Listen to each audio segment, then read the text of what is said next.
minute, fellas. Look here. Stand by. One for C-Lab, two for Tar Ego, three for Wolverine to round out the trio. In this episode, everybody dies. Broadcasting live from inside the Power Band, this is The Blah. In this episode, everybody dies. Welcome to the podcast, folks. I'm your host, Kevin, a.k.a. the Wolverine, along with my super friends, Ben, a.k.a. Jar Higo. Hi. And Chad, a.k.a. C-Lab Forever. What's going on? Welcome to the show, folks. Hope everybody's doing well out there in podcast land. This week we are talking about the 19-something 90s classic, The Professional, by Luc Besson. 94. Starring Jean Reno and Natalie Portman, 1994. Thank you. And what a movie this is. Let's start the show. High level. This has always been one of my favorite movies. Same. And I watched the extended version of this movie once, I don't know, a decade ago, and was so fucking mad about it that I swore I'd never watch it again. And that was the only version I could get access to this time. Oh my God. And it totally painted my viewing here. And I'm so conflicted as it, I'm curious if you guys saw which cut you guys saw. The extended cut's the one where they are in a restaurant and she's drinking and being forward, and also where she's taking on a whole bunch of assassination missions that she isn't in the original cut. Well, you know what? Hold on a second. Let's do it like this. I'm really curious about that. Why don't you finish your high level? We'll do ours, and then I want to touch on that for a minute. Okay. So my high level is this is one of my favorite movies ever, ever. I've always been delighted by it. I never got weird vibes from it. And watching it again this week with an analytic hat as opposed to just an enjoyment nerd hat, I still saw a lot of beauty in it, and I still really enjoyed a lot of it, but the version I saw tainted it, and I find myself quite frustrated, although I'm coming back around. So my high level is I still love it, but I have an asterisk, I think, and I kind of want to work through that in this therapy session today. I'm Dr. Fraser Crane, and I'm listening. Who gets to be Niles? I'll be the dog. All right, you be the dog. Baby, I hear the blues are calling, tossed salad and scrambled eggs. Nice one. Benny, go ahead. What's your high level on this, man? Yeah, man. I like this movie. It seems to be fairly controversial, yet somehow very well loved. I had a few people contact me what are you doing this evening? And I'm like, oh, I'm doing the podcast. And they're like, oh, right. Oh, what movie you're doing this week? And I'm like, oh, The Professional. And they're like, I love that movie. So it's man, it's I don't know. It's kind of in there with all those, ultra-violent 90s movies. We've only done one of which thus far, True Romance, movies like that, Pulp Fiction, and et cetera, all kind of lumped together for me. It's really well done. It's really well acted, and it definitely skates super thin line? It's on a razor's edge of being really fucked up. Yeah. But most people don't seem to, or most people I know don't seem to really come away with that. So I guess I'll leave it there. I don't know. I have a lot of thoughts. Yeah. No, I'm with that, man. I think this will be a sort of thought-exploring episode because this is definitely one of those kinds of movies. My high level is similar to these two. I love this movie. I saw this movie when it came out. I didn't see it in the theater. It's part of a trilogy, actually, but that was never really properly realized, certainly not by Luc Besson. We've done Fifth Element, which is a Luc Besson movie. We love that movie. I love this movie like I love Fifth Element. It's so well done, so well written, so well acted. It's kind of indie, kind of got an indie feel to it. And I think that that's fantastic. You know, like Ben said, it's definitely walking a line, but you know, certainly when people saw this movie, I think they took it in the right context, you know, and they enjoyed it as entertainment. It might be a good talking point to talk about what people would think of a movie like this came out now. Mm-hmm. But I think this is just an excellent, excellent film in every way. You know, it's a classic, man. Just straight up. I'll leave it at that for now. Yeah, it's definitely a classic, no doubt. I mean, I do think there's like a potentially interesting angle in talking about it if it came out nowadays, but I think like we could answer that question in a sentence where like everyone would fucking flip out about it. So yeah, exactly. It was kind of a stupid question for me to even pose that, because you're right. Like, I mean, the answer's obvious. But it's not a stupid question. It's just a question that has a short answer. You know, like it's a good question. Yeah, I think it does highlight the limited creative space that seems to be operational these days because of the Twitter. It's really just Twitter mobs as opposed to like the general public, in my view. But it does really skate a fine line, and I think that fine line is skated, I want to say perfectly, but I'll say almost perfectly because I wasn't able to get a hold of a copy of the original cut, but it was skated perfectly by the original cut. And the extended cut, which aired everywhere except for the United States back in the day, I believe, includes a lot more forward sexual stuff. And it falls apart, for me at least, with that extra sexual stuff. Right. And so I feel like that's a good way to describe the issue that I have with the extended version, where I'm finding more and more, like, generally when an extended version of a movie comes out, while I am like, would have craved it in my youth or at the time of the height of my fandom of the movie, when it actually happens, I find myself disappointed. We've covered this a lot in a variety of other places, so we don't need to retread it. Yeah, we have. But the extra shit here just makes it more awkward. And I found it very frustrating, and I found it difficult to enjoy the movie because there are like a couple of 5-10 minute sequences in the middle of it that just kind of yank you in the direction of like, this is creepy. I think that not to dwell on this because I know that Ben's not a fan of this, but just to touch on like extended cuts for a second again, like, you know, certain times I think the director's vision is realized in an extended cut, and then other times it's just the cut that we got was the best cut, and it really should be left at that, because it's almost like that watching the movie after you've read the book, you know, and the movie kind of replaces all the pictures in your head, you know, and it's like I could definitely see that about this movie. The movie The Town with Ben Affleck.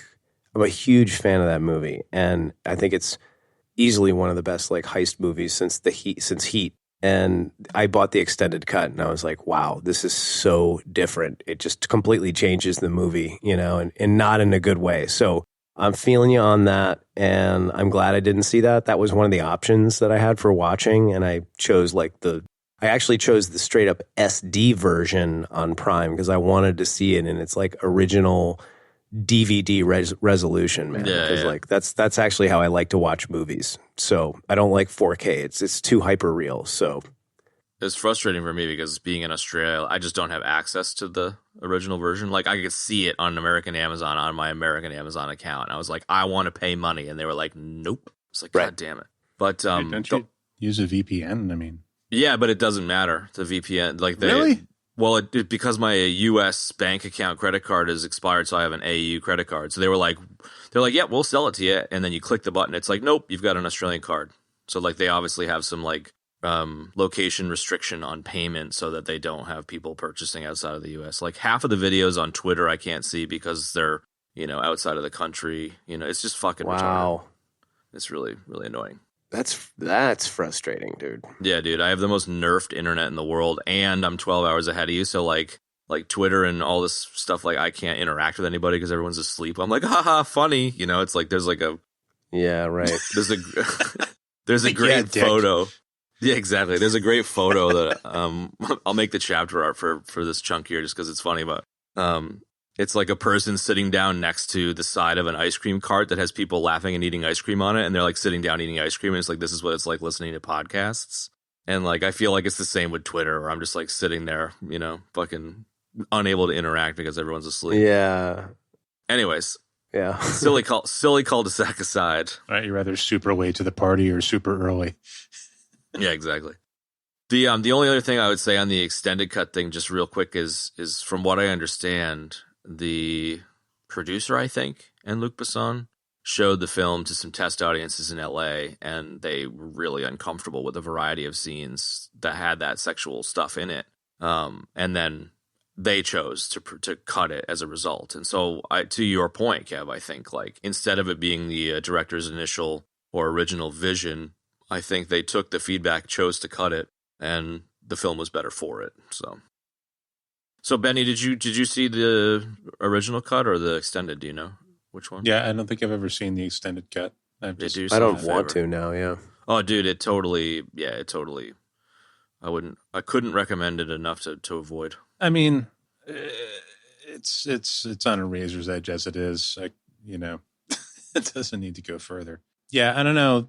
Like I loved this movie the first time I saw it, and it's because the character, like you really sort of empathize with the characters, and you really sort of fall for the characters and yes, the situation that they're in, and like it matters what's happening to them, and that aspect of the movie is great. And Jean Reno is amazing, and Natalie Portman is really good, really amazing. Gary Oldman, everybody is fucking awesome in the film. So that aspect of it I love, but the more I watch it, the more it starts to bother me, I think I was able to sort of just smear Vaseline over the lens the first time and just take it at a face value, and then like the more times I see it and the more that comes out about it, as far as like how Natalie Portman feels about it now, and just the sort of backstory that it's about. It's really based on Luc Besson meeting Mylène when she was like 12, and then they were like married when she was 15. They had a kid together when she was 16. Like this is the woman that plays Diva Plava Laguna. Yeah, the diva. Yeah, exactly. Yeah. So it's like kind of based in some reality, like, yeah, that's I don't know. weird. That makes me. The more I find out about it, the more I'm like, and that's not to take anything away from like the beautiful job that the actors did and the way the story engages you. But yeah, the more times I see it, the more I sort of, I don't know.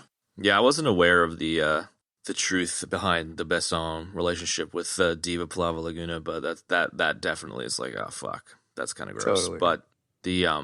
But I was pleased to find some video of Reno talking about his character and character creation and kind of acting study on the YouTubes, as well as another of the same format by the same people with Natalie Portman. And there's an interview with Natalie Portman when she's probably like, I don't know, mid to late 20s, so maybe about a decade ago, and she spoke highly of the film at that point. And it didn't feel like she was doing a puff piece, promotional thing. She was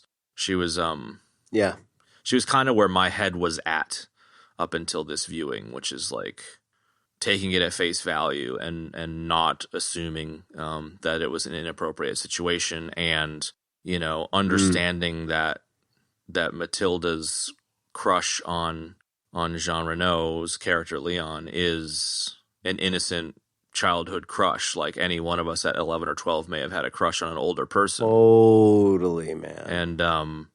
And how she would have attached herself to a stable character, considering she comes from an unstable family and didn't have a father figure. And so like there's a lot of like platonic elements to that crush. And so that was kind of where my head has always been. And I'm totally respectful and willing to hear, modern day, today, Natalie Portman feeling like the character was sexualized, which it was to a degree for sure. But my head is still kind of in that kind of space from a decade ago where I feel like it's platonic and the razor's edge was walked, and I'm kind of okay with the story and appreciating it. And I just a tiny circle back, the extended cut destroys that construct. It destroys that framework and makes it no longer something I can put up with. But just if we, just taking the movie at face value in the original form, I'm totally on board with it's platonic. There's no issue, and she's got a crush like I had a crush on older people when I was 11, because I was exactly the same age as Natalie Portman when this movie came out. So I've always kind of identified with that character at that age. That's Interesting take. Yeah, very much. I don't know about you guys, but I certainly had crushes on. It's just like having a crush on your teacher or something. Like it's just never going to happen. But you have these stupid childhood, juvenile, immature crushes. Mm-hmm. Well, this is what it is. This is what it is when you're learning about love and romantic relationships as you start to grow up. It's like it's inevitable. Everybody has those, man. And that's how I always took the film too. It's like, yeah, sure, it walked a line, but it's pretty clear too that it's very innocent. Even when they're doing like the costume thing, it's like, you could make a case like she does the Madonna thing and the Marilyn Monroe thing, and it's like, yeah, it could be construed that way, but it also could be very innocent too, because like then he comes out goofing around playing John Wayne, So I don't know. I dig what you're saying, and I definitely get that platonic. I always have had that platonic kind of feel for it. Just to digress for a second, when Ben was finishing his last thought and saying, the more I watch it, the more I'm like, ick. For some reason in my head, all I could hear was Mathesar going, this movie is making me uncomfortable. I have no idea why. Are you ready for another glass of milk? It's kind of accurate, right? Totally. It definitely felt like Mathesar today. Watching this again for the umpteenth time. Yeah. So anyway, to keep going where we were and get back on track, I think it's weird, but I think it's really kind of only weird because of what we're living with today. Like up until I watched it this week, I never thought twice about it. All the times I've watched it, because I've watched it numerous times. I don't know. Maybe that's not right. Maybe it's also that I'm older. Who knows? I think it does sexualize Matilda a little bit. But at the same time, your comment about the Marilyn Monroe and Madonna scene, I saw a little bit, an interview, like actually Natalie Portman talking about it. So as opposed to just reading about it, whether it's true or not, she was saying that she brought those to the table. Luc Besson was like, imitate anyone you want. And they were the only two people she could think of. And the Marilyn Monroe one was because of Wayne's World. It had nothing to do with Marilyn Monroe. Like, it was just a little girl bringing an idea to the table. So right, sometimes I was channeling Mike Myers. Yeah. So I mean, I think like maybe my viewpoint on this is like, yes, it walks a line a little too close for comfort on my current viewing and my current state of maturity and whatever. Mm-hmm. It still falls on the right side of it. I think. I still think it's okay in the original cut version, and the sexualization is definitely there, which is unfortunate. But a lot of the stuff that you would perceive as that, it turns out was, like the Marilyn Monroe thing, innocently brought to the table by Natalie Portman at that age, which by definition means that she wasn't sexualizing it, like. Yeah. Some of the I think maybe the one where she says to the hotel guy, "He's my lover," like that from a writing perspective is sexualization. Sure. But it's also something dumb that an 11-year-old would say and not realize the ramifications of. So exactly. Like I've been listening and thinking about that. There's this old saying. It's like sometimes a rock is just a rock. You know what I mean? Like if you start looking, and you can start looking and going deeper and, trying to kind of extrapolate all of this stuff. But it's like sometimes a thing is just what it is. And it's just what you said, Chad. Like she brought that to the table. These were people that she was familiar with. Like that's it. It's not a mystery. Like there is no deeper level. You know what I mean? Like people I feel like are too often looking for the deeper level now. Sometimes they need to, sometimes they don't need to. But I really feel like there is no deeper level here. You know what I mean? It's like it's that. She brought it to the table, and this is just what 11-year-olds do, doing dumb shit. Yeah. I think I'll just asterisk your statement saying I agree generally, but I think there's at least a few % of deeper level here. So let's just say it's 95%, nothing to see here, everything's fine, and then 5% deeper level, there's some shenanigans because of Benny's point about the whole like Plava Laguna thing. Like there's something in there that's a little unfortunate and like that's kind of gross, but it's not a lot, I guess. And I don't know. There's no way to know the details, I guess, but it's still that one little thing makes me feel yucky inside. Yeah. Yeah, I guess to be fair, my view here is really more coming from things outside the actual film. Yep. So, it's more about certain people's attitudes towards it. I mean, sure. I don't want to put words in Natalie Portman's mouth because I'm, quite sure she's said that she's extremely proud of her performance in the film, and that she is often like, like it's the one that people on the street that approach her like always say like that they love so much. It's more like, from what I understand, it's like the after effects of it, and the sexualization of her when she was like 13, was sort of not meant to be a thing, but it was perceived that way by certain people, and she got a lot of like awful like fan mail and creepy horrible shit like going on based around that role. Sure. So it's that stuff that is I find bothersome. So it sort of colored my recent viewing of this. And, it's unfortunate because it makes something that was very enjoyable before into something that was a little, I don't know, weird. Yeah, that's a really interesting lens to view it through because it's you can separate it from the art, and it's the after effects of the art. It's the Hermione Granger thing where Emma Watson or whatever had the same thing. I remember seeing in the newspaper there was like a countdown to when she was 18, and it's just like, guys, that's so fucked up, like, So come gross. on. And like, it would be horrible to be a young person, especially a young woman, I would imagine, coming up through puberty and being sexualized by creeper fans, because there's always a wide swath of people that watch or do whatever, like any gigantic population of customers, for lack of a better word. There's going to be some fucking weirdos in there. It would be tough to process as a kid. So yeah, I'm on board with that, man. It does absolutely change the viewpoint. Should we kind of end this? I mean, this is a really good discussion. Let's go into Natalie. Let's go into the Natalie Portman. Jumped into this at all. All right. Yeah. No, really. But I was going to just change gears. I was going to say there's some interesting thoughts here. Trying to think of like what I'm going to say about the rest of the movie now. Yeah. Let's move on to Natalie Portman, because I think there's something interesting there where she did an excellent job, and I always was like completely in awe of her performance and being her debut, etc. In this viewing, with the analytical hat on, I noticed that some of the scenes, like, she didn't do a great job, but it was still good enough. Just with some of the emotional stuff, like crying about her brother and whatever at the table with him in the first time she meets Leon. And I stumbled upon her audition video for the movie, and it was fucking terrible. Wow. Like, it was terrible. I'll share it with you. Really?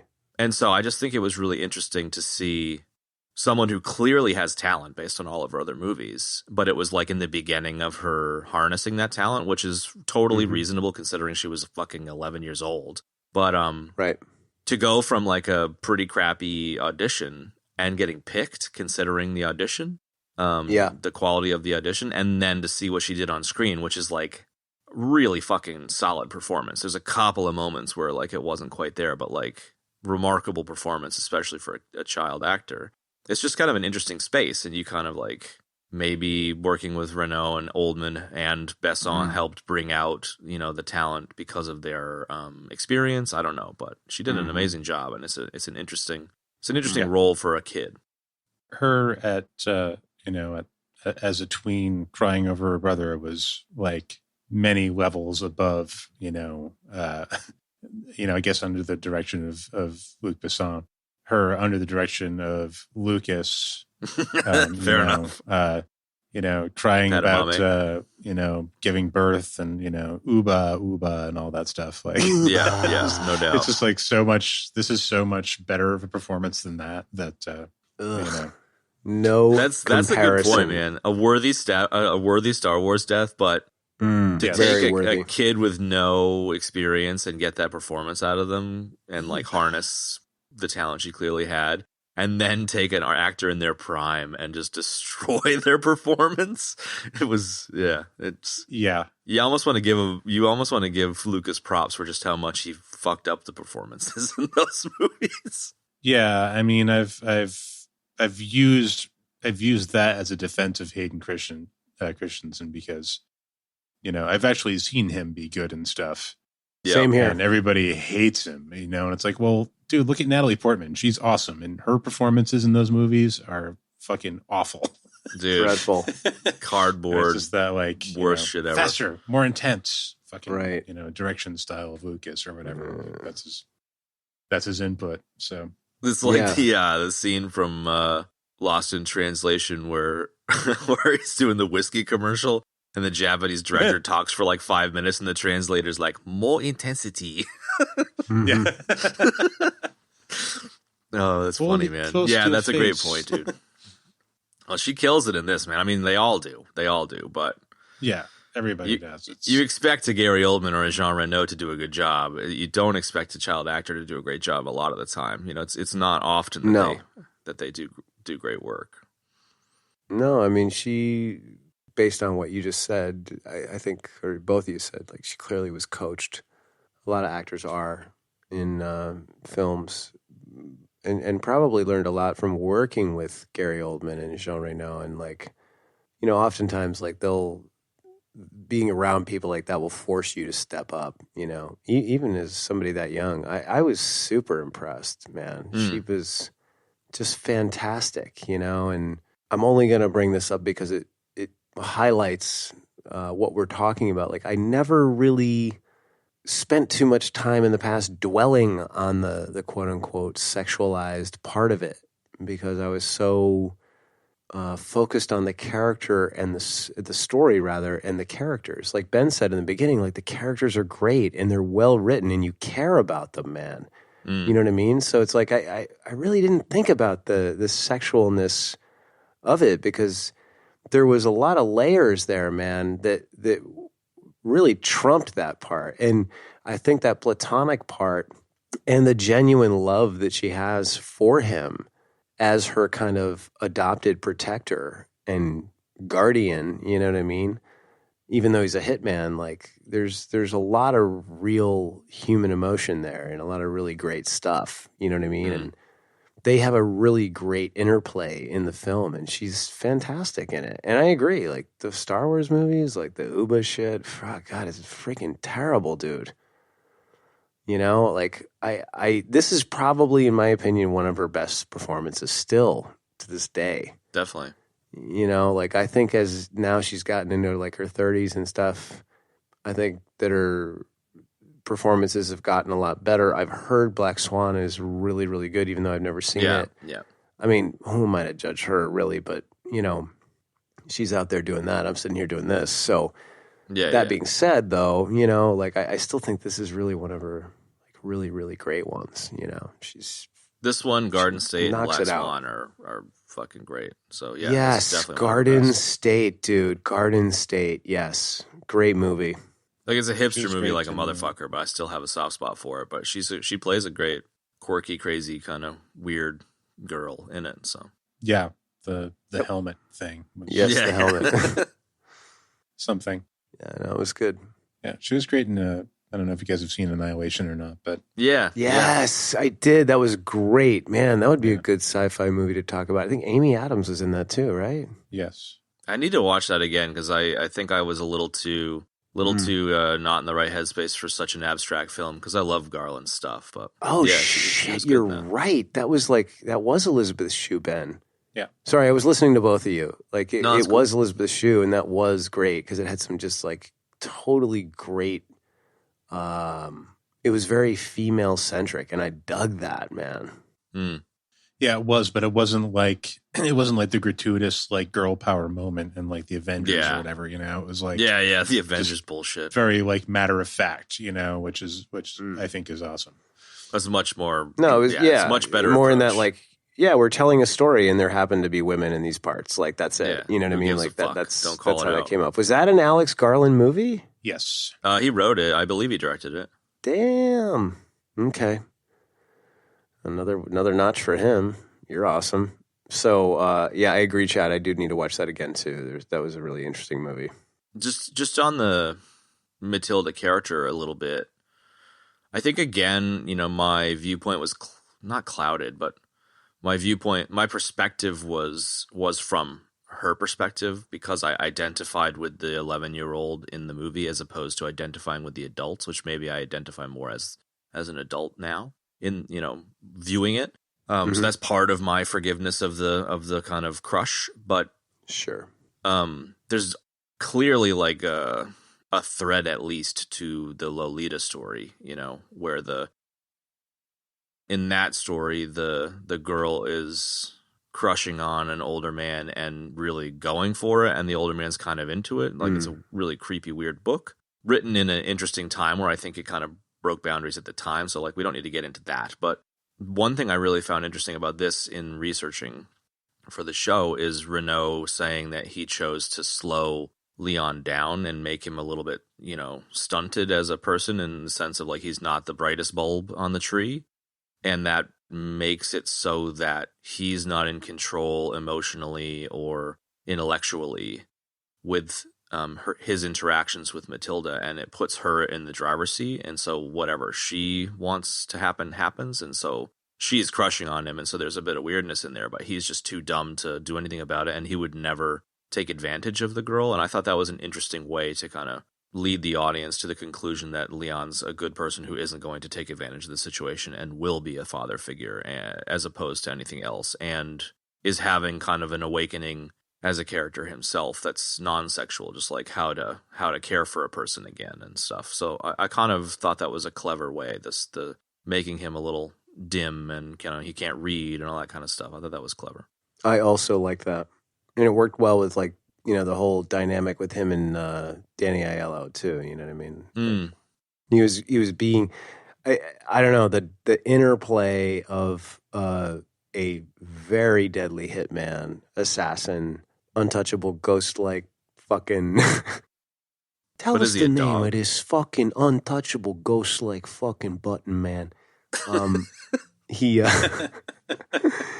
He's so untouchable, man, and that opening scene is just so damn good and so scary, and like, but then there's Tony, who's like totally got this guy wrapped around his finger, and he's totally taking advantage of it. It's ridiculous, Oh, like, yeah. I love that dynamic, Yeah, the Bank of Tony. Yeah, is my Yeah. money safe? Yeah, oh yeah, your money's fine. It's fine. You still can't He's read, getting right? knocked off all the time. Hey, nobody knocks off old Tony. It's so shady, man. You're like, God damn it, the dude's probably owed $250,000 or $1 million, and you're just sitting there being like, I'll give him here's $100. Feel guilty about it, kid. It's just like, fuck you, Tony. Yeah, exactly. It's such a subtle gangstery thing. I kind of get the impression that, like, he would give him the money, but he's just sort of like, I don't know, being a prick. And also, he probably just doesn't have that kind of liquid assets kicking around. So he's just like, yeah, Yeah, you of don't need the course. money now, do ya? It's just like, he just doesn't want to deal with it. I love it. Kind of in the Ghost Dog gangster kind of thing, where they're like, it's not the Godfather, it's kind of washed out, but kind of still functional. Yeah, so like a rung down the ladder kind of Yeah. whatever. Yeah. You mentioned the opening scene, and I saw a YouTube video that was just some dude putting a little bit of thought behind his video essay, and it's really obvious in hindsight, but he mentions that the opening scene is really powerful in this case, because normally a lot of times you get an action sequence at the beginning of a movie to throw you in the deep end and get you invested immediately. Plus, it helps with pacing, et cetera, et cetera. But in this case, you're not witnessing the action from the perspective of the assassin. You're witnessing the action from the perspective of the victim, and it really immediately teaches you how talented Leon is and puts you in the shoes of the victim, which I thought was really interesting. It was an interesting point that the person made. So that opening scene is quite well put together. It's good because he's otherwise kind of just goofy and awkward, Yeah. right? So you would never believe he was this badass assassin unless you had seen it happen. Like, unless you established that right up front, you know? Yeah, yeah. And it hits all the notes. Like, it's such a... Mm-hmm. Like, it's the one thing I think about Besson's work is he's got a quirky style and clearly understands the tropes and the need to hit some of those tropey notes. So, like, knowing to open on an action scene will reach the broadest kind of Marvel-esque audience, but putting it from the perspective of the victim instead, like, there's a cleverness there too. So yeah, for sure, man. He's an interesting director, no doubt. Mm-hmm. He knows what he's fucking doing. Yeah, he definitely does. I think he's skilled, and I really enjoy these films. I'm, you know, I think he's lost his way, but Yeah, I certainly agree. lost his way. I bought a copy of Lucy, thinking like, oh, it's Luc Besson. This is going to be amazing. And then I was like, Fart noises. It's pretty good, but I think he's not a one-hit wonder, but he's a 90s director. When the millennium ticked over, that was it. It wasn't going to work because the aesthetics and tastes of the art changed. You know, I don't think the work holds up. That's a good way to say it, Chad. It's good perspective. I think that I did end up watching Valerian in the City of a Thousand Planets or whatever. I mean, I know that's one of those movies, kind of like Waterworld, where it's like the concept is so cool that I can still watch it, even though like the content itself is pretty dreadful. Yeah, I wasn't a fan of that one. I wanted to be a fan of that one. yeah, aesthetically, it looked amazing. It did, Ben. It did. So did Jupiter Ascending. Like, you know, just like seeing like a quick like, you know, theatrical trailer. You're like, whoa, that's some cool looking shit. And then you watch the movie and you're like, oh, what? My 16-year-old Fifth Element self would have frothed at it, but it was just not good. Did he do Jupiter as well? No, but it's the same, similar. like, Yeah. Bilial heavy metal aesthetic. Yeah. Mobius kind of thing. Kind of Mobius based shit. Yeah. Yeah, right on. And then I think another thing that maybe we can touch on for a moment is the Eric Serra soundtrack. This evidently was a movie that was literally filler while our old friend Bruce Wilson was busy making other movies. So while he was waiting for Bruno on for Fifth Element, he literally whipped this movie together, which I find fucking crazy. Me too, man. And Eric Serra is the composer for, I think, all of Besson's movies, certainly his early work. And it was really interesting to notice for the first time just how similar a lot of the music was in this to The Fifth Element, even though they came out a couple years apart. Like, it's such a unique sound that Serra brings to things. I didn't even realize that Serra did the soundtrack for this, but I love it. And it's definitely got notes of, it's like if you take the Taxi Chase music. Yeah. If you take that and you kind of blow it out and expand it over 2 hours, that is the soundtrack. Like, sure, you can just hear those bits from not really just the cab chase song, but that the other. I want to say the DNA, but it's really, this is the movie that the DNA is coming from, right? For Fifth Element, because this came first. But yeah, you can definitely hear it in there, and it's great to hear it. It's kind of nostalgically comfort food in a way, you know, because it reminds you, it connects you to that film, which is another great one. And very 90s-y too. 90s. Yeah. Totally. Yeah, it's okay. What, Enhance, score? Benny. Enhance. Enhanced, Ben. Enhance. Enhance. I don't know. It's okay. I said it. I didn't know George Michael did soundtracks. It's perfect. It's a perfect description because it's just such a, I don't know. Serra kind of has a bit of a one-note thing, but it maybe just like Besson, it fits between the years 95 and 2000 and doesn't fit anywhere else. And so maybe I just get a little bit of callback nostalgia. I like the soundtrack. It's like subtle, and it's like there and not there at the same time. It's good. It's not like jumping out at you like wow, but I think it accentuates the scenes well. It kind of has like a Johnny Cash feel to it only in the sense that it's that steady like a freight train, sharp like a razor. Maybe not sharp like a razor, but it's just steady, and it just keeps going and going in the background there. I like that. I'll buy it. Can we talk about, I mean, we don't have to, but like, this is supposed to be like a trilogy of films. Yeah, I know vaguely that it's a loose trilogy. I don't know if it's like a direct trilogy though, right? Or I don't know. Like my understanding was always that it was meant to be a trilogy, or it was a trilogy. He made this, The Professional, and then he made La Femme Nikita. That was earlier, I believe. Yeah, that was before. Yeah, La Femme Nikita would be the first movie in the trilogy. Yeah. Right, but the story actually takes place after this. I saw Besson say that the character in La Femme Nikita isn't Leon, but is kind of like the inspiration for Leon, and Leon would be like his cousin or something. So he's like, the dude was a cold-blooded killer, and Leon would be like his cousin that's not quite as bad. It's kind of like Vic Vega and Vincent Vega that from is like the Tarantino universe. A fucking perfect yes, that is exactly what I take from that. Yeah. Right on. They're cousins or whatever. Yeah, or brothers, yeah. All right. My impression was always that it was a trilogy or something, and then I know that like they made Point of No Return with Bridget Fonda, which I loved, which I watched a zillion times, and that was supposed to be, somebody else's interpretation of La Femme Nikita. That wasn't the third one that I was aware of. There's one with Zoe Saldana that Well, that's Columbiana. Actually meant to be the sequel to this movie. But that was right. What? Exactly. Yeah. Columbiana was meant to be the sequel to this? Really? Columbiana was the idea for it, yeah. Wow.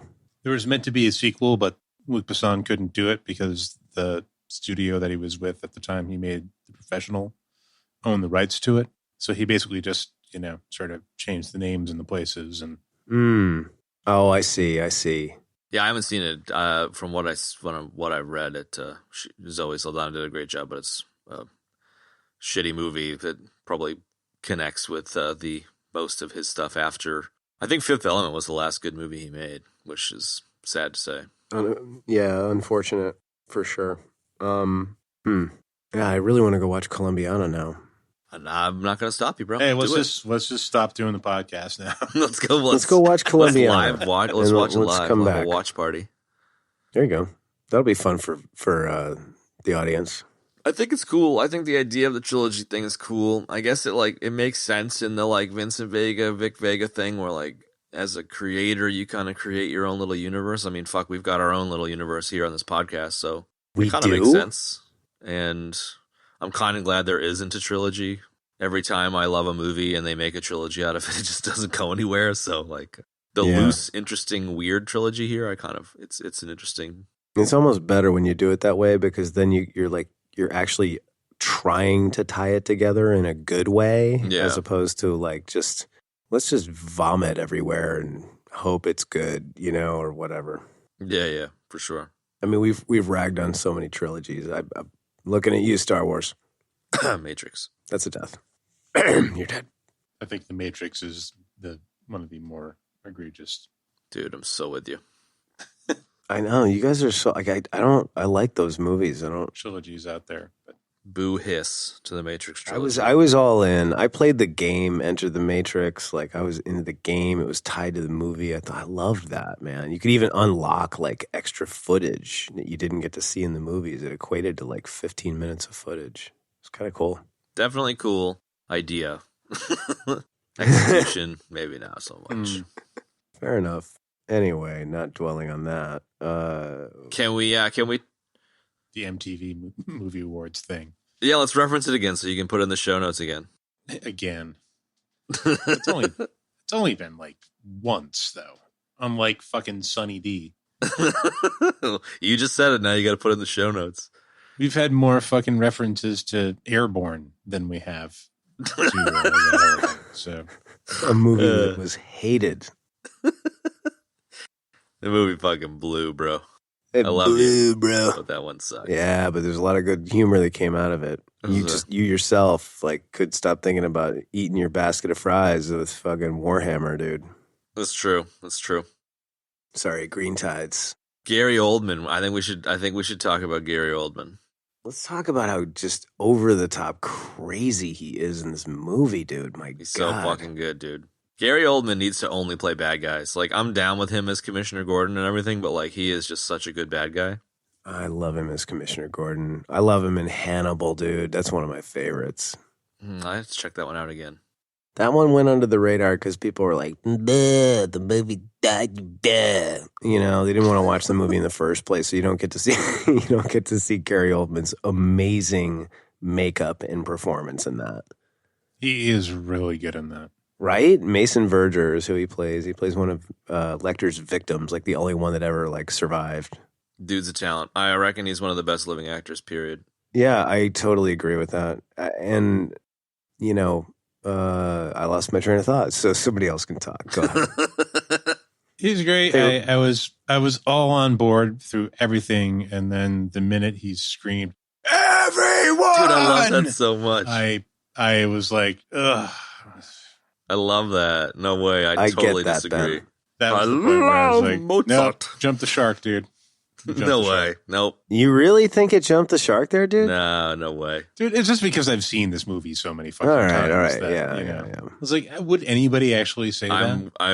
I will allow you to have an opinion, but I disagree. I will allow your opinion to exist, but I disagree. I love this shit about Beethoven and Mozart, and I love his, the weird, like necking down pills, and shaking the little thing to make sure there's a couple in there, and that whole fucking thing. Like, it's so over the top and ridiculous, but it's great. Like, it's so memorable, and it just makes the character into something so sort of monstrous and weird and creepy. Yeah. And the fact that he's a cop and he's so corrupt is just adds like so much to that cesspool you just mentioned. Everything is excellent. The whole oh, you brought some takeout. What is it? Chinese? Is it Korean? I know what it is. It's Italian. Like all that shit is amazing. It's great. He's just like so right on all the way through. But that like everything line is both so iconic and both such a sort of like caricature of itself by this point that it just Didn't do it for you. I think it only works because he's so crazy. The character's so crazy, and he crafted the characters as such a crazy loon. I think that's like it right there. I mean, beyond that, like I don't see how you would like shoehorn that into a performance of anyone and it be believable. I bet he plays poker with Ben Gazzara's character in Roadhouse. Hey, Stan. J.C. Penney is coming here because of me. Trying to tie these two together, and I can't. It works. Help me It out. works. I'm down. No, I guess. I can't remember the exact line, but the one that stuck with me the most this time around was when he's up in Matilda's face in the bathroom and being like, "Do you appreciate life?" And she's like, "Yeah." He's like, "It's good because I don't take any pleasure in killing people. Pause. Unless they appreciate it." You're just like, oh, that's so twisted, Like, you get the, like, I don't like killing people, and you're like, that doesn't make any sense. And then he adds in the, like, unless they like, you see, you sick fuck. He's so twisted, man. He is. He's very, very twisted. Yeah, it's almost a cartoony performance. Like that was kind of where my head just went with it, because, like, it's cartoony, but when you compare Stanfield or whatever his name is in this to Dreadlock from True Romance and Zorg from Fifth Element, it's like the least cartoony in a way in this one, but they're all three are quite cartoony. Yeah, that's he's cartoony well said. in appearance, Drexel. I think. Yeah, Drexel. But he's got the like kind of reggae Rasta kind of speech style, and then Zorg's obviously Zorg. They're all pretty cartoony, bro. They're very cartoony. I'm just thinking about him like sniffing Matilda's dad, like yeah, Mm-hmm. Trying to assess the truth about like whether the coke was cut or not. Like, it's, all that shit is just so, it's amazing. Theatric. And he's so committed and he does it so well. But like, if anybody else tried it, it would just be fucking shite. Like, it would just be awful. I don't know. I mean, it kind of goes to like Chad's like jokingly said numerous times on the show, like, about like nuggets and shit like that. About like, if you just say it with confidence, like you're fine. And it's really true. Like if you're committed to it, like to your point, Ben, like he is, anybody, you have to be committed to it. Otherwise you're not selling it and it isn't going to work. I don't know if any other actor could do it. I think if somebody was committed enough, they could, but he sure Daniel Day could do it. Yeah, maybe. But yeah, they're both fucking excellent actors. So, Jahigo, go get Alabama, bring her dumb ass back here. I think it's a great thing to do as an actor. I don't think it's a great thing to do as a human being. But what do you mean? It's not a great thing to do as a human being.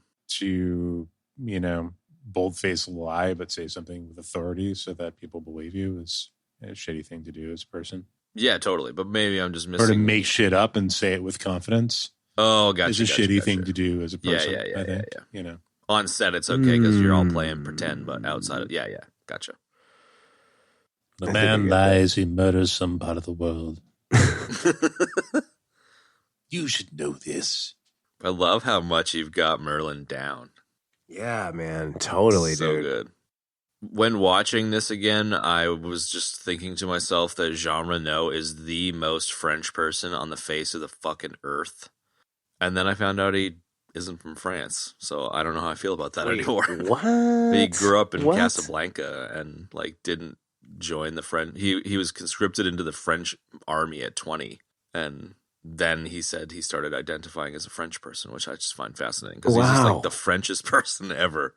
He is, and he's got a very heavy, very distinct accent, but he worked on it very much in this movie. And I was really paying attention to that right before we got on the air, and I really thought that he did a good job of toning down the Frenchness in the accent just to make him sound like almost like an ambiguous kind of foreigner. You know what I mean? Like European, but not like in the sense that you couldn't really put your finger on it. It's like, well, he could be from France, but maybe Italy, but well, maybe Spain too. Like, you know what I mean? Yeah.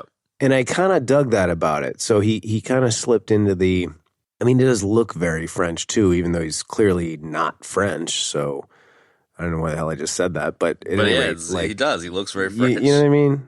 Yeah, but like he does a good job of being. I mean, it's not very clear that he's Italian or not. I mean, his name is Leon, which is a French name and an Italian name. Like, you know what I mean? Like, there's a sort of an ambiguity there that I dig. You can't really quite tell. And if he's playing Italian, then he does a good job. And if he's playing French, then it works too. Like, it's a little ambiguous, which I think is the best part about it.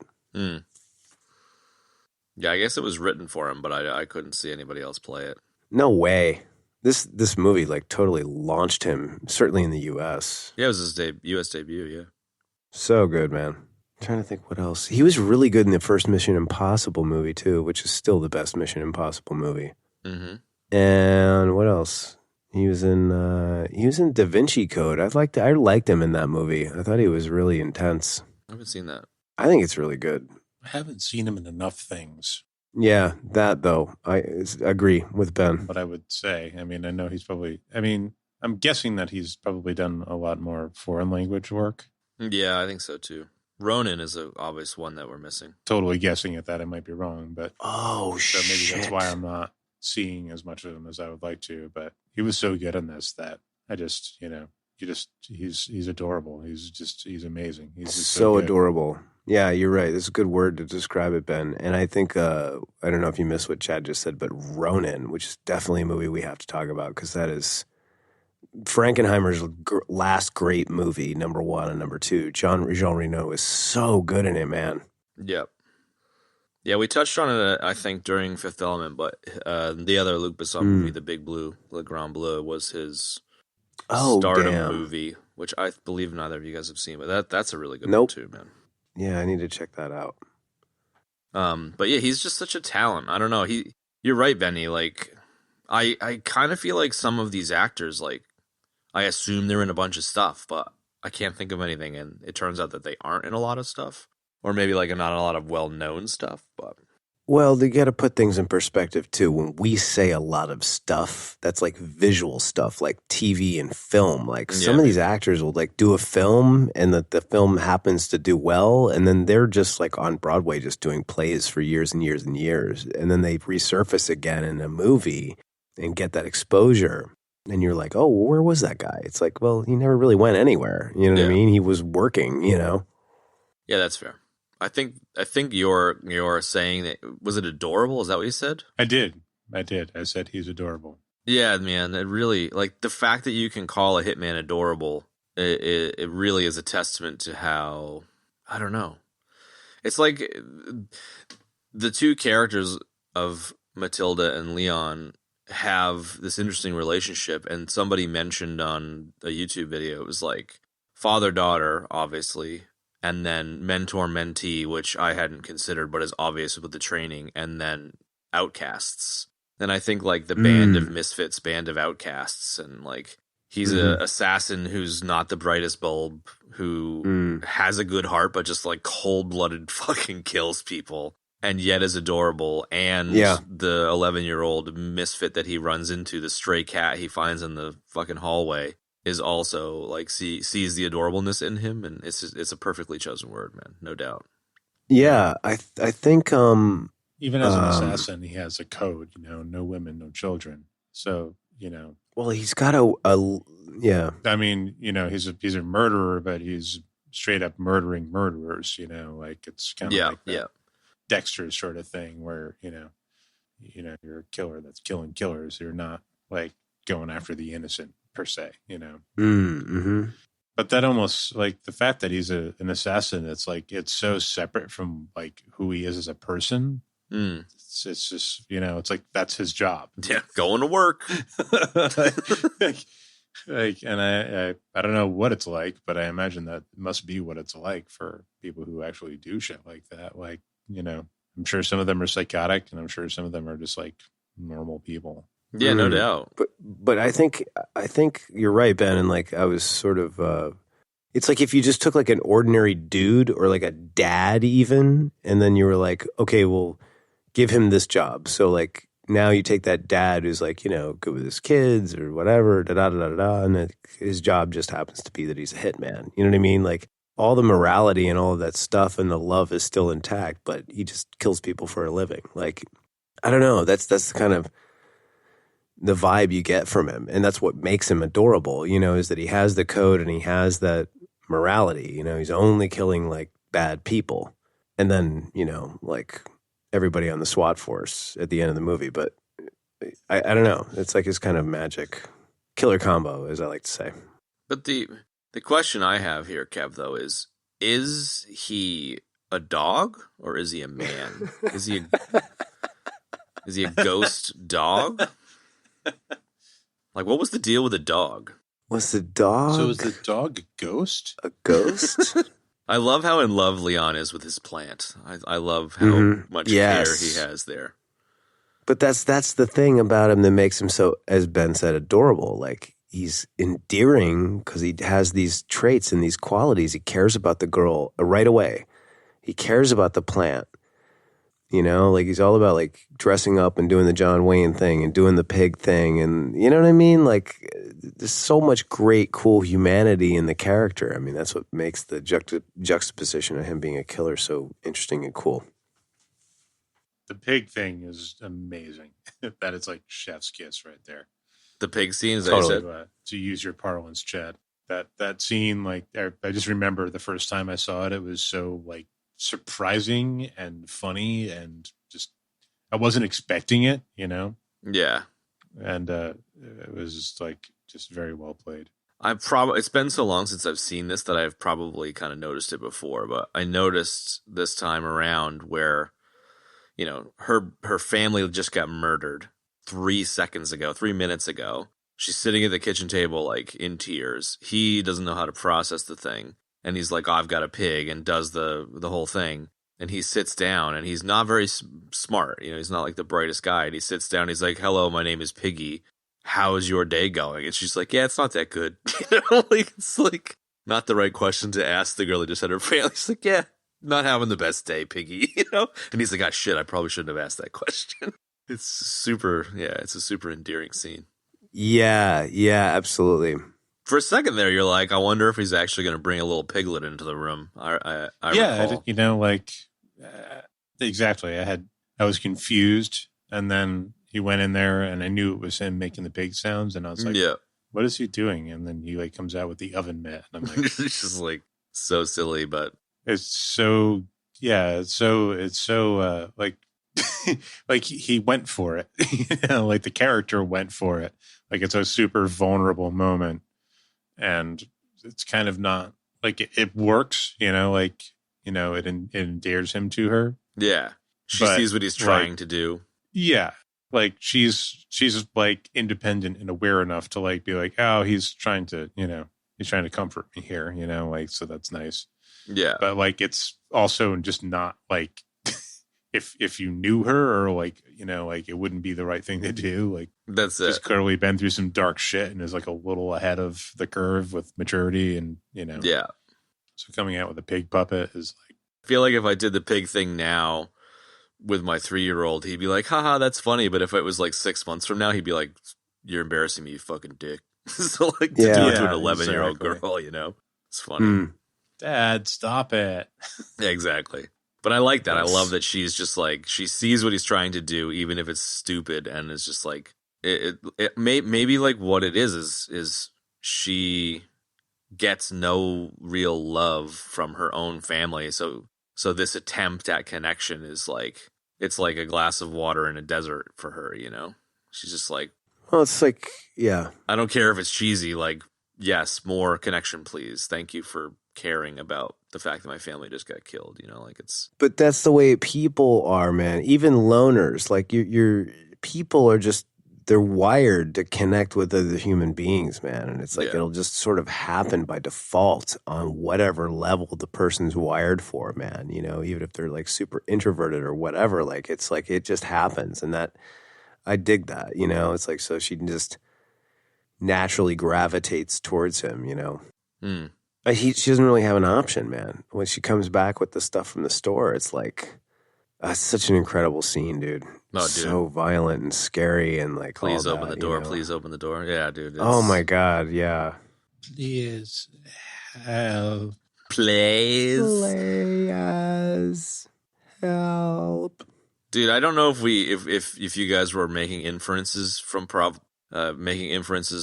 Laguna in the beginning, but it was only in this watching that I noticed that the prostitute that is in the opening scene is Plava Laguna. Yeah. Were you guys making that connection there? Because I was like, holy shit, is that who I think it is? Wait a minute. What prostitute? In the opening scene where the fat guy's like getting shot up, that's Plava Laguna. What? Yeah. That's her? That's Luc Besson's wife. That's the girl that was 16 and 12 when he met her. Oh my God. Oh my God. Yep. Crazy town. Literally blew my mind. Yeah? Yeah. Not really. But yeah, that actually is. I never put that together. So, wow. Pretty cool. So yeah, the scene in the hallway with the cops, I just love. It kind of has a Fifth Element vibe where like the cops are like way out of their fucking depth. They're all swatted out. Mm-hmm. Like, okay, go up to the door, and they blast, and like all the cops get shot, and the lead cop is just like the most scared look under his balaclava, and it's just perfect.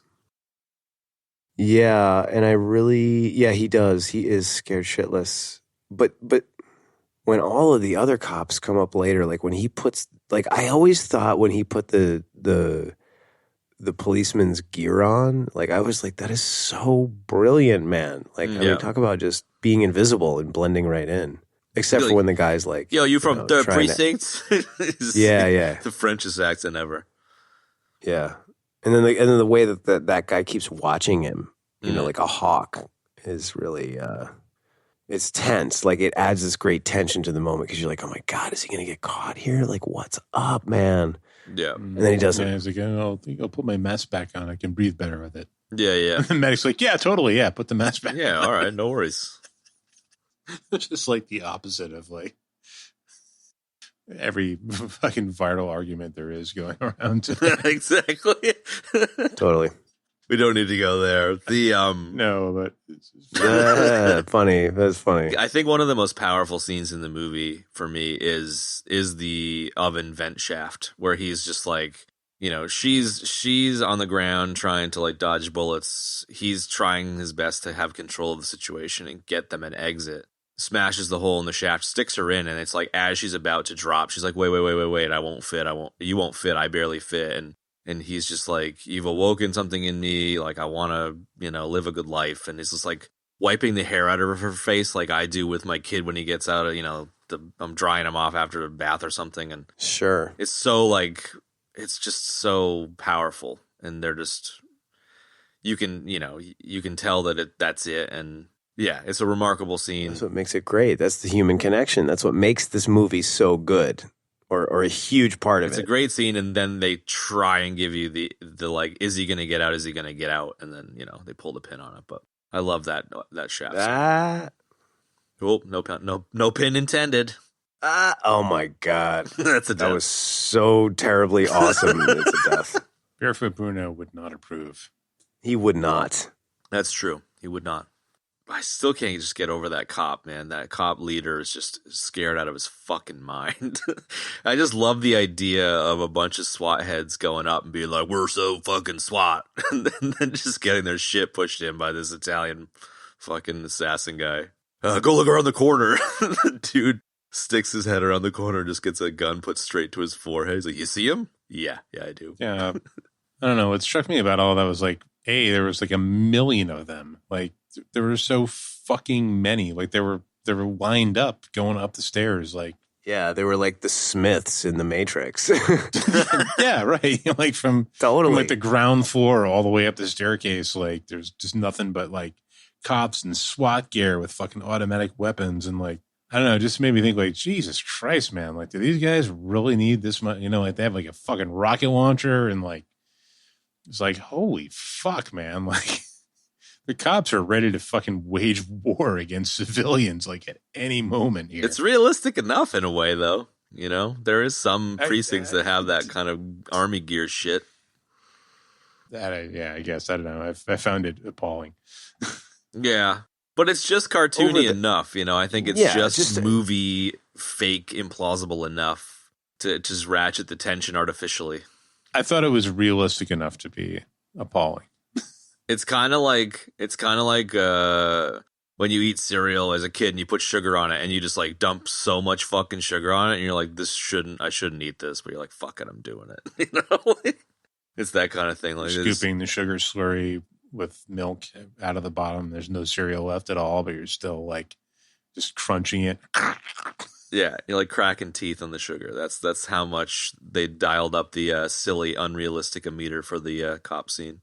But it works. I think the sheer amount of cops was completely unrealistic. The fact that they were so well armed, I don't know if that's unrealistic or not. Like, it was movie magic. You know, like I think Gary Oldman says in an interview that it's like it's not a realistic movie. It's a heightened sense of reality. And I think that heightened sense of reality, the oversaturation of the story, the oversaturation even of the color in the movie, and like the way it's shot is kind of cartoony, and like I think that's what some of the attraction is that it's just over the top on purpose, and as a result, like it's almost like a ride. Yes. Yeah. No. I was just referring to, like, you know, some police departments actually have like fucking tanks. You know? Yeah, which is crazy. Not all of them.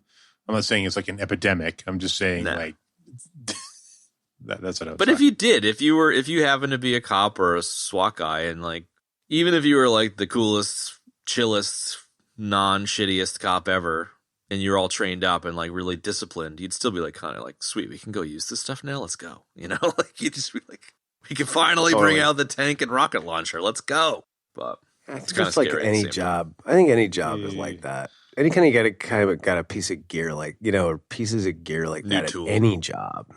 You know what I mean? Maybe it's just a little scary when it's guns.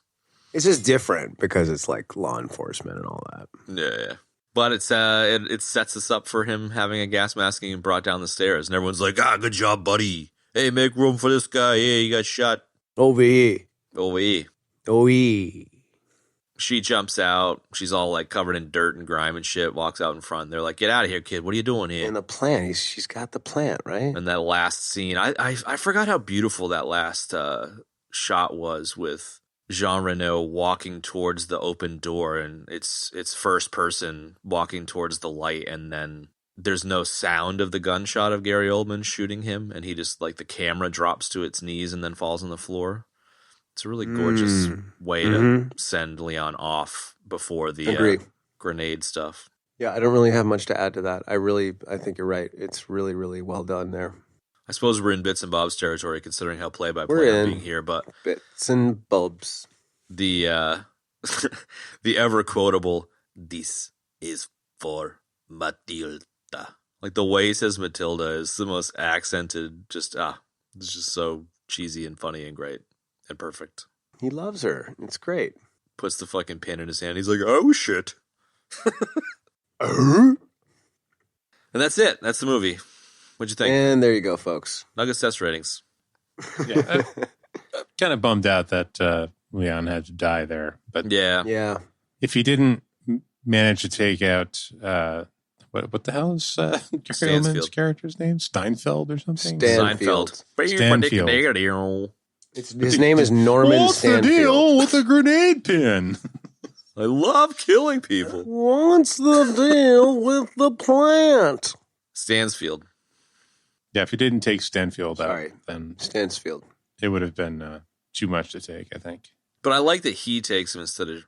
I love that she wants to take them out, goes to the cop station, has a bunch of guns, but like, I like that Matilda doesn't kill anybody, which is an obvious thing to say, but another movie would have had her take one of the cops out, for example. Maybe not Stansfield or something, but I like that he ends up loving her enough to sacrifice himself to take the whole thing down and just blows his life up as a result. And then just the way that he takes Stansfield out when Stansfield thinks he's won, man. It's just like, yes. Massive fucking explosion. I love that explosion, too. It is. Very cinematic. Very Die Hard 3. Yes. Lots of gasoline did. Yeah. Accelerant. Make flames. The most unrealistic movie explosion ever, and I'm on board. Sometimes those are the best ones, man. Come on. We know that. Oh, all right. So we're on to bits and bobs here. Yeah, that's the climactic action sequence, and I'm happy to put the school scene in my bits and bobs. So go for the bits and bobs, Benny. All right, yeah, go for bits, Benny. All right. What I pulled away this time after watching was how funny I thought the old lady was that comes out and she's like, "Oh yeah, what are you doing over there? Leave those people alone." It's like her and the lady from Coming to America that's like, go ahead, honey, take a chance. Totally. Like, I feel like those two should like play pinochle together or something. And like trusty old women, you know. Yep. No, I'm going to add one more to your bridge group, Ben. It's the neighbor from Predator 2. Oh, yep. Yes. Right? Yes. I'd play Yes. Bridge Bridge at that popped fucking into table, my head man. because we all commented on it. They're like the golden girls of the Valverdian ABD universe. There you go, man. I love that. Whatever. I'm not going to derail this now. Go ahead. I've got a nugget for that, Benny. That the lady in the hallway is Woody Allen's former biology teacher. I saw that same video. Did you? It's so great. I love that. She was so hunched over and just perfect. Leave that poor family alone. And he just, I just love that he's just like a singer in his hand, just blasts the glass, man. God damn. There's just so much good stuff in this. It's so unrealistic, and I'm so on board with it. It's really good. It's a really good movie. All right. Next bit. Or Bob. I'll chuck in the last scene just because it makes sense considering I enjoyed the scene where she's back at the school and the ladies, my parents died in a car accident.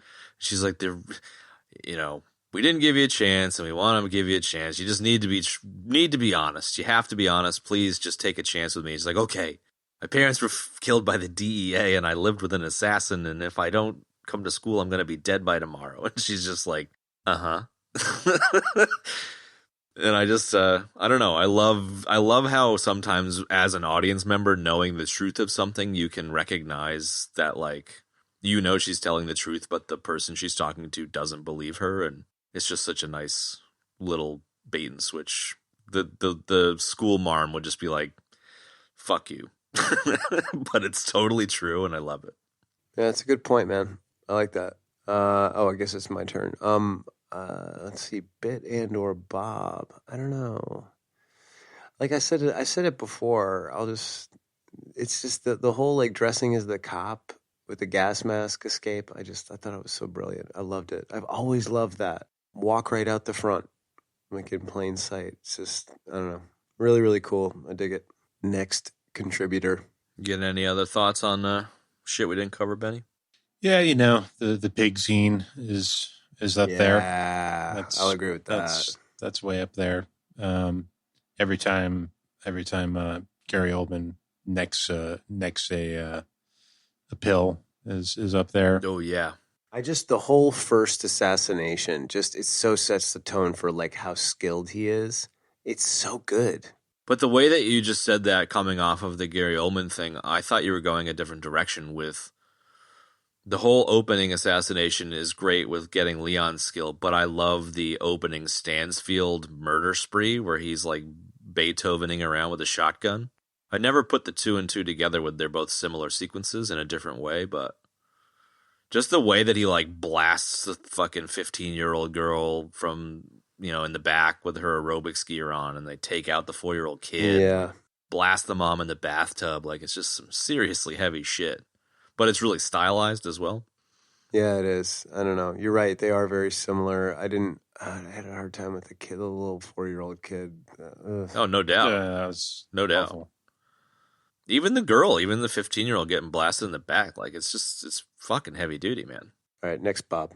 This is more of a nuggety Bob, which I just made up as a new thing. Ooh, I like that. Oh, wait. Well, before we actually move into nugget territory, I do actually have one more thing. All right, do it. All right. Let Ben and I finish the Bobs or the bits, and then you can do the nuggety Bob. I like the heavy use of the Transformers cartoon series in this. Definitely. Yep. Especially how it gets that one baddie off of their case at the door after he lets her in for the first time. He's like suspicious, and Leon's about to blast him, but then she just turns it on, and Megatron says some shit, and he's like, it's good. Turns around. Yeah. Mm-hmm. Yeah, good call on the Transformers one. Yeah, no doubt. Definitely a good call on that. That's all I got, man. You want to do your nuggety Bob? Okay, I love that. I love that word. Nuggety Bob. Nuggety Bob. So let's make things more ambiguous on this show. Let's start blending categories. Fuck it. It's also so great and kind of folksy, and like, I don't know. How did we miss this for 100-something episodes? I don't know. Nuggety Bob. The birth of a nuggety Bob makes me start thinking I want to use like wetter grades. Just yeah, letter exactly. grades? Where Kev always has the wrong fucking rating. For right? movies. Nuggety Bob. So my nuggety Bob is that in classic EBD fashion, learning something about a movie that, like, if you don't do a podcast on movies, you're not generally going to like look up a bunch of shit immediately after watching it. You might just like read stuff here and there and pick stuff up here and there, but like being forced to go in, and not forced, but like encouraged to go in and read about stuff, you find out some interesting shit. The mother, so Matilda's mother who gets shot in the bathtub, is played by Ellen Greene, who, yeah, okay, whatever. She's Audrey from Little Shop of Horrors, the movie with like Steve Martin and shit. And I just thought that was really right. Cool. I'll take any Little Shop of Horrors connection I can get. I'm with it, man. Yeah, no, she's great. She's really great. Even though it's a small part, it's too small of a part. Didn't recognize her at all. She gets totally manhandled by right? What's his face there? Jesus Christ, yeah. By Malky. Yeah. Okay, I don't have no nuggets. No? I'm not even trying. I'm not even doing a last minute rip them off IMDb to ruin your Nuggets section like I did the other day or other week. Your last minute live readings of Nuggets is funny, and I also fucking hate you. That was really funny the other week when I sniped your Nugget doing it, and you were like, "Dude, you're such a slacker." You just fell ass backwards into that Nugget and then ruined my entire night. That's it. Good times. We covered most of the Nuggets I had. The Plava Laguna one, the Marilyn Monroe Wayne's World one. Do you have another Nuggety Bob? No, this is more of a traditional Nugget where... you have a nougaty Bob. I have a nougaty Bob, dude. I have nice. some nougats. When they were shooting this with all the cop cars and stuff, a dude that just robbed a store in real life gave himself up to a bunch of uniformed extras because he thought he was busted. Get the hell out. That's great. It's pretty funny. That's funny. I like that. Good times. That's a good one, man. Wow. Nice nugs, man. Thanks. I work out. Wow. Everybody's so damn funny tonight. C-Lab, pumping nougat. C-Lab, pumping nougat. Behind the scenes of the EBD universe, C-Lab, pumping nougat. I couldn't help think you were saying, like, you wouldn't notice this stuff unless you're doing a podcast, blah, blah, blah, and, like, you're looking it up before you watch the movie or after you watch the movie or whatever. And I'm like, all I could think to myself was, like, every time I put a search in for a movie into Google, shit about that movie dominates my news feed for, like, the next week. Oh, really? It's unbelievable. I'm like, oh, well, I wish I knew this before, but then again, that's not really my thing anyway, so. Yeah. I haven't had that happen. The first in the EBD docuseries, C-Lab, pumping nougat. Subtitle, Mr. November. Mr. November. Mr. Nuggety Bobs. Mr. Nuggets. Mr. November meets Mr. Nuggety Bobs. It's like toast fucking. All right, or you get fucked with toast. That's right. Fuck, or you get fucked with toast. Don't. One starts and the other two jump Dude. in, and then it's just like 20 minutes gone. We have to do Brain Candy soon. We do. talk about it so much. I'm so worried it's not going to be any good. It's. I know, but we can't do clip after clip after clip. But we can't do this though. We can't sit and quote. But that's all we're going to do. It's all you can do. That's what I'm worrying about. No. We've done other comedy movies, and I remind you almost every single time of like the angle is, you talk about the brilliance of the film, man. Yeah. I'm with you, Benny. I'm down to do it. I'm just worried about it. I am too. I just think we have to. Like we're kind of obligated at this point. Yeah. You can't reference something that much and then not actually ever fucking do it. Yeah. Outside of Star Wars, of course, but everybody's seen that anyway, so it doesn't matter. Oh, dude, the thought of doing Star Wars movies is just, I have so little interest in doing any Star Wars movies. Same. Oh my God. I just want to talk about Mando. Like the biggest Star Wars fan in the fucking world not wanting to do Star Wars is funny. I just want to talk about the midwife droid. Yeah. The midwife droid. OOBA. Just do a whole mini-sode on that. No, I sit like some weeks I think like, oh man, I want to talk about Mando again, or I can't wait till the next Mando comes out. Like that's the only Star Wars I like. I'm down with Mando, but like the idea of being like, let's go back and do the original trilogy. I'm just like, don't want to. Nope. No, never. Not never, but no, it'll right happen, now. but not for a while. Dude, it's like playing Stairway to Heaven yes. in a music store. Like to try out your guitar. Like it's just not allowed. You don't do it. Like so, talking about Star Wars is sort of the exact same thing. Like, yeah, good I'm point. You just don't play Stairway to Heaven, man. It's like Fight Club, dude. We don't talk about Fight Club. We don't talk about Fight Club. We should release an episode one week that's just an hour of silence and have it be episode 122 Fight Club. Fight Club. Yeah, there you go. I like that. That'd be really funny. A lot. All right, we've really derailed so many times trying to wrap this up. I got one more nugget. Oh, for Christ's sake, dude! All right, hurry it up. Sorry, this is worth it. No, well, it's I all don't know right. if it's worth it, but I want to give it a shout out because I think it's an honorable, Come on, worthy. Ted Nugent. Fucking Yeah, drop just do it expeditiously, pumping nougat. Go ahead. I'm gonna give you a 10-minute lead into the 5-second nugget. One of the thugs from Stansfield's crew, Keith Glasgow, evidently went on to become a firefighter who died in 9/11. Wow, what the fuck? Kind of crazy, kind of cool, in the sense of like history and kind of horrible. It's really weird. So, wow, that is weird. and then maybe like to tack on a final bit and bob, I want to just say for the record that I think one of the things I love the most about this is 90s New York. I don't know if you guys spent much time in New York in the 90s, but it's just like such a nostalgic thing there. I imagine being close to it, you did. Most definitely. So shout out to 90s New York, and shout out to the dude that died 9/11. Yeah, 90s New York was good. That's when it was starting to get, it was when Giuliani was there and he was starting to clean the place up and it was getting like safer to walk around and it was good. Yeah, that's it. Deaths. We have exactly 3. I'm sure there was a Matrix death in there that I didn't record, but we basically have Ben Star Wars death, me Star Wars death, and you no pin intended death. That was good though. Fuck you. I like that. I also had a Matrix death. No, that was good. It was great and deathworthy. Yeah, it was definitely deathworthy. Dude, I say something like that every week. I mean, come on. All right, ratings. I'll make this easy. This is a 10. This movie's great. I don't even know why I give 9s sometimes. It's like, this movie is a 10. It's so great. It's cult. The acting's brilliant. I don't really care about the quasi-weird sexual stuff. I didn't really, like I said, I didn't really focus on it that much. It's such a great movie. Natalie Portman, great. What's his face? Great. The other guy, great. 10, 10, 10. I feel like if they re-release this in theaters, they should quote you on the poster. Natalie Portman, great. Totally. What's his face? Great. Great. Kev. The other guy, awesome. The other guy, You got to see awesome. this. I didn't even notice the fucked up shit. Right? Wolverine. Anyway, go ahead, Ben.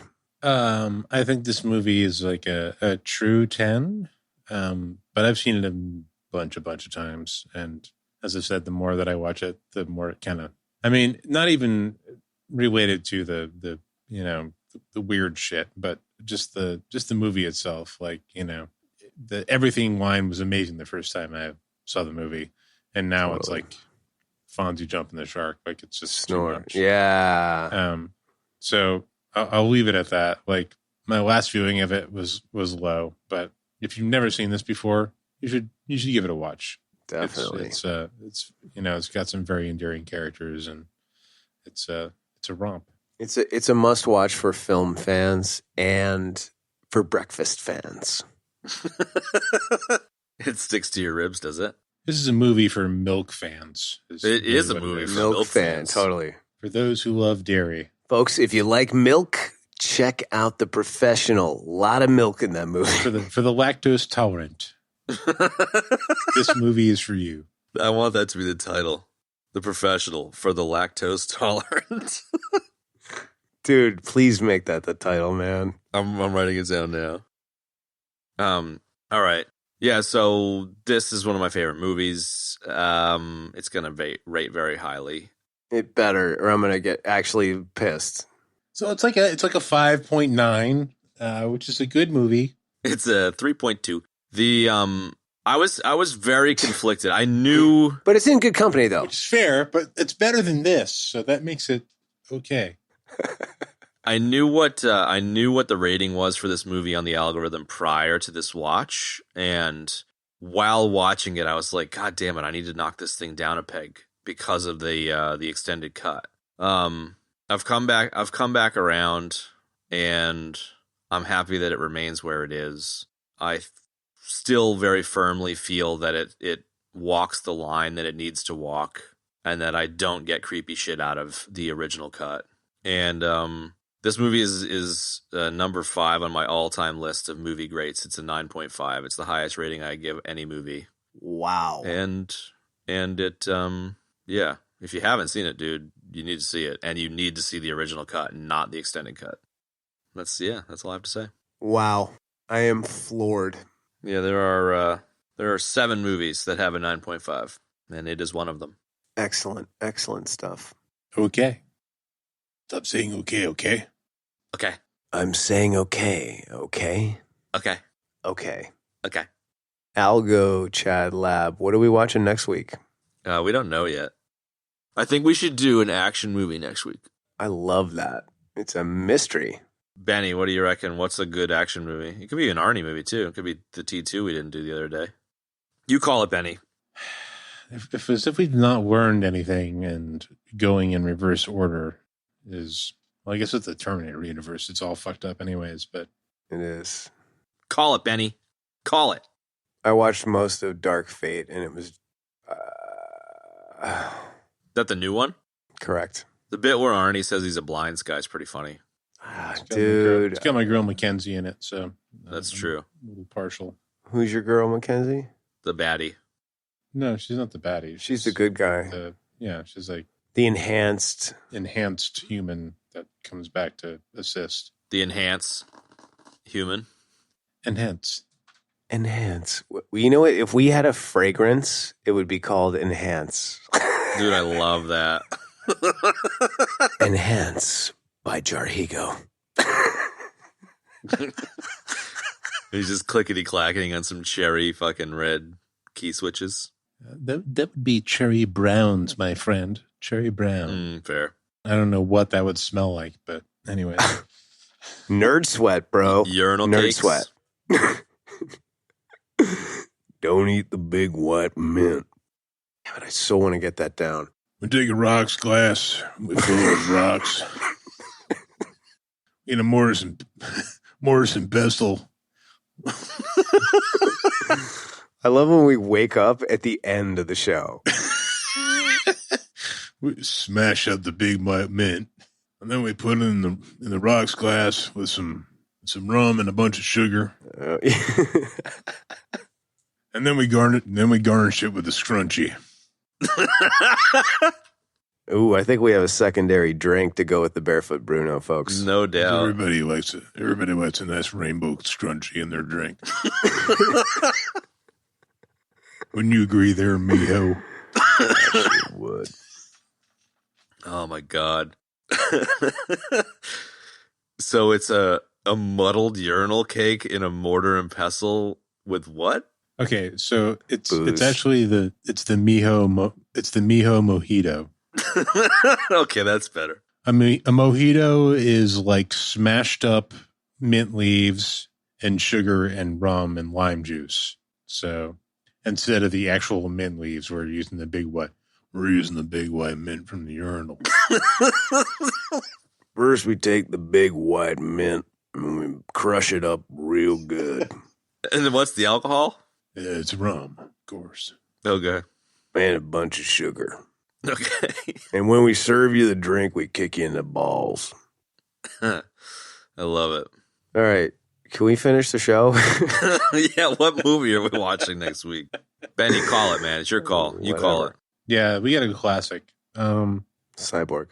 I don't know. Do we want to do another like really shitty Jean-Claude Van Damme movie, or because Cyborg is like one of the worst movies I've ever seen. It's terrible. I mean, it's bad in a way that's funny, but Benny, what do you reckon? so I think honestly, there are 2 movies I would pick here, and one of them would be Hudson Hawk, Nice. Bruno? and the other one would be Remo Williams' The Adventure Begins. I don't know. Let's save Hudson for like Bruce Smith, All right, that's fair. right? And Remo is so awesome. Remo Dude. Williams. I've never seen Remo Williams. I am Chun. Dude, it's so bad. Joel Grey, who is Jennifer Grey's dad from Dirty Dancing, Okay. plays an Asian guy. Mhm. That's fucked. I love it. So talk about your implausible plausibility bullshit. Yeah. Okay. Yeah. And it's Fred Ward, Yeah, Fred Ward. who's sort of the reluctant hero. And you got Captain Janeway's in it. Captain Janeway's in it, dude. Totally. And you get to listen to me and Benny say, I am Chun about 3 million times. So that's next week. So get stoked, everybody. All right. You know what they say about fast food? It speeds you to the grave. Oh my God. Of course. I am Chun. You're amazing. Of course. I am Chun. Ugh, my God. Yeah. It's awful, but I think it's great. It's one of those. I think it's one of those like Ice Pirates or Escape from New York, or sort of a little off the beaten path gems that our listeners will probably have a blast with. Yeah, it's also like there's some interesting lore in there, and like some world building that was pretty interesting, even though the movie wasn't fully realized or the story wasn't fully realized. Like, yeah, it was supposed to be like a whole series, really, and it just didn't take off. yeah, I mean, it's kind of some mishmashy stuff there, but whatever. Yeah, it was cool. I don't know. I loved that movie when I was younger. It's great. I can't wait to watch it again. So anyway, there you have it, folks. Thanks for joining us for whatever this movie was. And stay tuned next week for a rousing round of I Am Chun as we tackle Remo Williams, The Adventure Continues or Begins or something. So from all of us here in Valverde to all of you out there in the world, stay cool and be tuned. Later. See you later. Take her easy, dude. I was so hoping you'd do that. And that's going to wrap up this week's episode, folks. You can find the show notes for this episode in your podcast app of choice or at our website, ebd.fm/episodes/118. If you'd like to support the show, there's a number of great ways you can do it. You can tell one of your friends to check out the show. Always appreciate it. You can also support us on Patreon. Patreon.com/EBD podcast. You can also rate us and review us on iTunes or wherever you get your podcast. Nuggety bobs. Nuggety bobs. Don't forget to follow us on social, folks. We can be found everywhere, literally, using the handle @EBD podcast. Join us on and join us in the conversation. Again, thanks so much for joining us for The Professional. And please join us next week for I Am Chun. So long for now, folks.